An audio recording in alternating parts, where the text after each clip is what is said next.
Morning, it's Yvonne here to do your What's Cracking reading.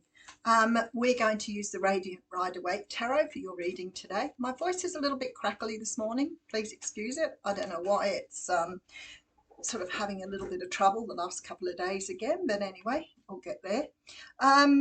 Firstly, thank you so much for your support and your beautiful comments, and for some new people who are getting on and commenting too. Thank you for joining us for the readings. If you are interested in a personal reading with me or to contact me to find out exactly what I offer, you can use the email address theaussiegoddess@gmail.com. The Aussie Goddess is all one word, no numbers, straight letters, so you can't get tricked into using a different email address. I have cut down amazingly, thanks to my friend Linda, on the amount of I want to call them scalpers, scammers on my Facebook page. So that's been really good. It was getting so bad. So hopefully you don't get scammed so much anymore. I do give plenty of warnings out for people on all of my social media, but unfortunately people still get caught. But the smartest of people have got caught on big scams. So, it's just a matter of checking things before you go. Don't ever follow links. Do not ever answer people if they're not who you think they are. The problem is sometimes they get on my page and they will use my picture, which is, it might be a different name, but they use my picture, which I think is a bit of a silly thing. Remember, I don't offer anything free unless I'm doing a live on YouTube or offering free readings. I don't get to do it very often, not because I don't want to, but because I just don't have time a lot of the time. One just came up then. So, all right, let's get into this reading. If you're interested in a membership with me, membership button is there, so go press it. There's lots of videos already up on the tarot reading, so if you're interested in that, and I'm also offering the members a one-on-one session with tarot reading or coaching, whatever you would prefer. All right, let's get into this reading. Okay, so I have the Queen of Swords coming up first. Now, this card represents the feminine aspects of the air signs, Libra, Gemini, Aquarius. The Queen of Swords as a character, or as part of her sort of makeup for tarot, is a very assertive, outspoken person. We can see this by her sword being held high. She's ready to approach.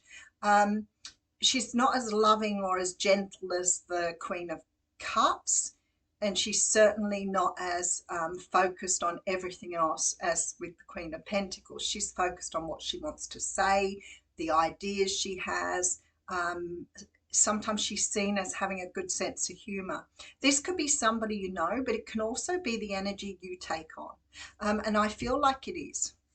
So for me, this sort of energy, when I get it for people, means that most likely you need to stand up for yourself or speak up for yourself in a very assertive way. And sometimes we want to do that. We want to say something, but when it really comes to being face to face or put in that position, we tend to back down.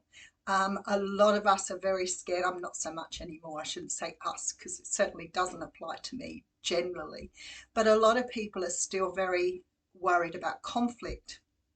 And I learned years ago to say, what is the worst that can happen?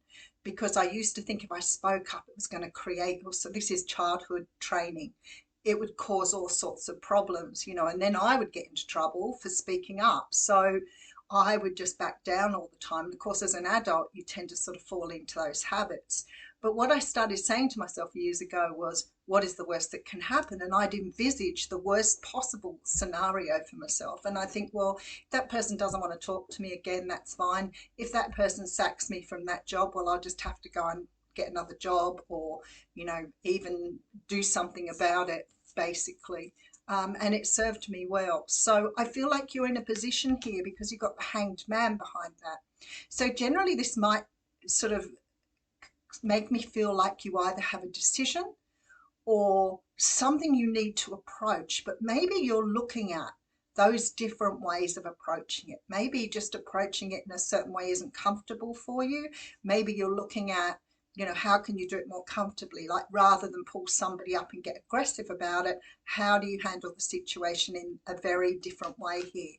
The Temperance card is beautiful to have here because it says to me that whatever you're planning or decision that you're making or whatever it is you need to speak up about, you're understanding that you need to go in with a very calm attitude. If you go in and you're already quite aggressive and wound up, then you're just going to get the other person riled up and it will create conflict. But if you go in with a very assertive attitude, and if you don't understand the difference between aggressive and assertive, there is a big difference. And a lot of people see assertive people as being aggressive, but it isn't. So you're being direct, you're being straight to the point. You've got this Queen of Swords here. There is something you need to say, but I understand here what you're doing is you've been through some sort of situation many, many times, and you are worried about approaching or making this decision for whatever reason it is. So you're doing a lot of healing here in order to understand how to approach this person. Somebody's done you wrong here. Somebody's done you wrong, possibly a Capricorn, Taurus, Virgo here. Okay, so this sort of makes me feel like perhaps you've put a lot of energy. I have a feeling we've had similar energy to this week. You know, sometimes we can be the most loving and kind person. Sometimes we can keep giving from the heart because it's in our nature to do so. Well, we believe it is. And we can always try to do the right thing. But there comes a point where you have to question whether you are investing too much in someone and not receiving what you feel is a fair exchange. Now, that doesn't mean you've got to do dollar for dollar. I always say that. But it does mean if you've constantly helped someone, that at least you've got to feel they're grateful and they're not using you to their own benefit. And I see this, as I said, time and time again with people where people say, I'm constantly doing all these things to this person. I'm constantly handing over money, doing favors, and they never seem to reciprocate. And there comes a point where you need to do the right thing. And we call it tough love. Sometimes you can do so much for somebody that you're not bringing them any advantages whatsoever. You may be, in fact, disadvantaging them. And we often do that through codependence. Sometimes we just feel like we've got to do all those things and it doesn't really matter how much we get back.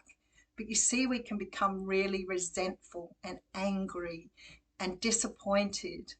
And what starts to happen is then we start to get aggressive. It starts to bubble up under the surface. And we know that if we keep going, we're going to do a major explosion. And that's passive aggressiveness. So we keep it all bottled up and then one day we go crazy. The thing is with that, then everybody sees it as your problem. So that's a really good one to keep in mind. So let's see what this is about. All right, Wheel of Fortune coming through with the 7 of Cups, the 5 of Cups, all right, and the 6 of Cups. A lot of Cups energy here. So there's love here. Whoever this person is, there's love for this person. Could be a partner. It could very well be a partner, being there are lots of cups here, or a relationship. Maybe you've been dating someone who always seems to have everything going their way. Maybe you only see them when they want to see you, or, they only see you once a week because it suits them. Or when you do see them, you're the one who's always got your hand in the pocket paying for everything. But there's something out of balance here. And I feel like with that Wheel of Fortune, it's really like it's time. Maybe you've got a little bit blindsided on this though, because I see this sort of energy here. And I think, sometimes people can make us feel like it's an obligation, or that we have some sort of debt, or we have something we need to pay for, because very sort of interesting energy. It's like you have regrets over something that's happened and you feel you've got to bridge that gap.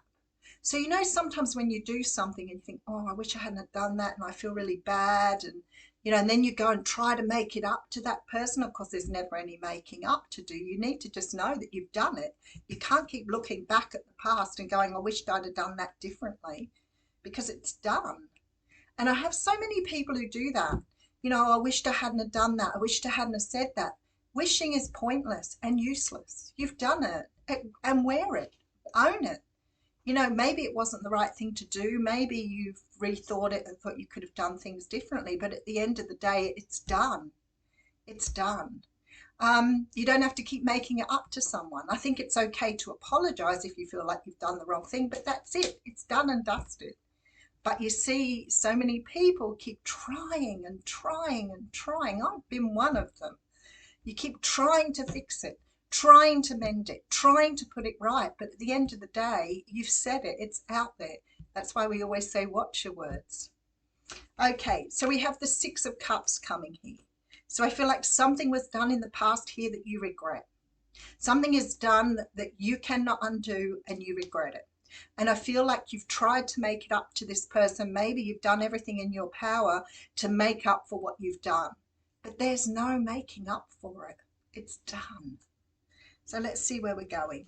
All right, so we have the Hierophant, the King of Maya, Leo, Sag, or Aries, or Aquarius you're dealing with here, or a Taurus. And I feel like you've learned a lot from this situation. Maybe you are learning that, you know, no matter what you do, you can't make up for something you've done. No amount of begging, pleading. Maybe a relationship wasn't going so well for you and you sort of got upset about it. Maybe you said things with that Queen of Swords that you know, would have otherwise said in a different way. Let me just keep going. King of Pentacles. Could be a marriage for some of you here with the High Priestess. A lot of major arcanas here. So there's some really serious learning going on here. And you've got the Victory card at the end. All right. There is something here that you had to learn on your path that has been a very hard lesson for you.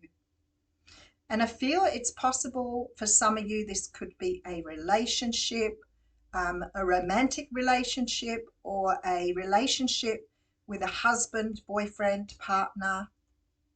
And maybe, you know, there's been something happened here where you've spoken up, and you quite rightly have spoken up. Believe me, this looks like you've spoken up for the right reasons. But for some unknown reason now, you're trying to turn it back, or you've tried to put it right, and you can't. It's done.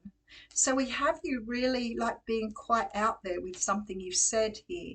And I feel like you've been very practical about it. You've found sort of some sort of balance within yourself. But you've been going around in cycles with this, and it hurts when you do that, especially when you can't sort something out. But I feel like here's something, you're about to see something here. You can see this person looking at the moon here. There's something you need to see. And it's about equal give and take. Somebody has done the wrong thing, and the fact you've spoken up about it is a really good thing. Somebody could have cheated on you here. Somebody could have done something that was really wrong. And you flipped out about it, but then you realize you love the person so much that you just want to put it right. But you can't, because you've already flipped out. So what happens if this person was using you, abusive to you, whatever they were before, and you were questioning that, nothing is going to change. All they're going to see is a person who's more subservient, who's prepared to do more. And that is just going to make you more resentful and angry. And it is just going to keep cycling. It'll just keep going around until you realize that what you said in the first place was meant. It's okay to be honest and truthful with people. And even if you feel bad about it afterwards because you didn't feel you did it the right way, or you said the wrong thing, or it's interrupted your relationship, at the end of the day, it was the right thing to say. And there's a lesson for you to learn here. And maybe your lesson is around loving yourself, self-respect, but the lesson had to be learned. You can't unlearn it. Like I always say, there's no going back. 7 Blessings of Eve. Card number 7.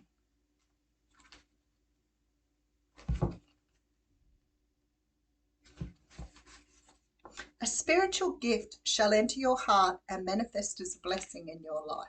Maybe it's done this person good that you've spoken up. You have innate talents and abilities which will support your soul into full glorious manifestation. You have been blessed with a beautiful divine destiny to fulfill. You have natural healing ability. Choose your thoughts and words so they reflect what you truly wish to put out into the world, because your influence is stronger and further reaching than you realize. So I feel like somehow or another, even though you're feeling bad about it, even if it's sort of bothering you a great deal, something in what you did is going to help you to recognize something within yourself. Don't regret it. It may feel bad that you've done it. It may feel uncomfortable that you've spoken up, but at the end of the day, it's going to set you right on your pathway. I'll leave you with that. Thank you.